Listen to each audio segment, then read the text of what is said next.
Hello everyone, welcome back to my channel. আশা করি তোমরা সবাই খুব ভালো আছো। ঈশ্বরের আশীর্বাদে, তোমাদের ভালোবাসায় আমিও খুব ভালো আছি, সুস্থ আছি। অন্য দিনের মতো আজও চলে এসেছি একটা নতুন ব্লগ শেয়ার করতে। তো চলো দেখতে থাকো ব্লগটা। দেখো মানে রাতের ডিনারে কি খাবো, তো সেই জন্যেই রুটি বানাতে বসে পড়েছি। তো দেখো রেগুলার মানে রাতে আমাদের রুটিই হয়।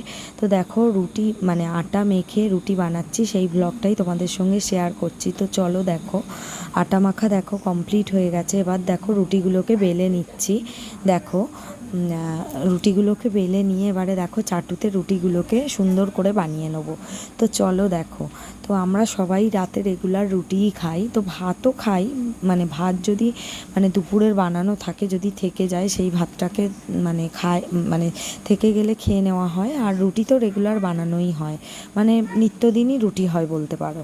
তো দেখো রুটির সঙ্গে একটা তরকারিও বানাবো। তো তরকারিটা তোমাদের সঙ্গে শেয়ার করতে পারলাম না, তো শুধু রুটির ব্লগটাই তোমাদেরকে আজকে দেখাচ্ছি। তো চলো দেখো, তো এবার দেখো রুটিগুলোকে বানিয়ে নেব। তো মাম্মাও রাত্রে বেশিরভাগই দিনই রুটি মাম্মাকেও খাওয়াই।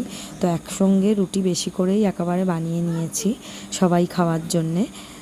তো দেখো রুটিগুলোকে বানাচ্ছি।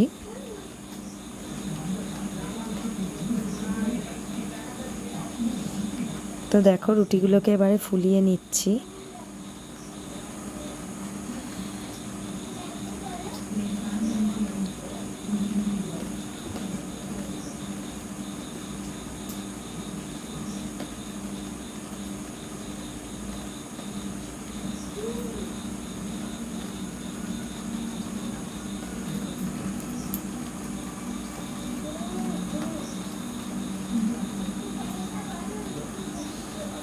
দেখো রুটি প্রায় শেষের দিকে, তো রুটি হয়ে গেছে। তো যাই হোক, দেখো তোমাদের সঙ্গে এই ব্লগটা এখানেই আজকে শেষ করলাম। দেখো গরম গরম ফুলকো ফুলকো রুটি রেডি।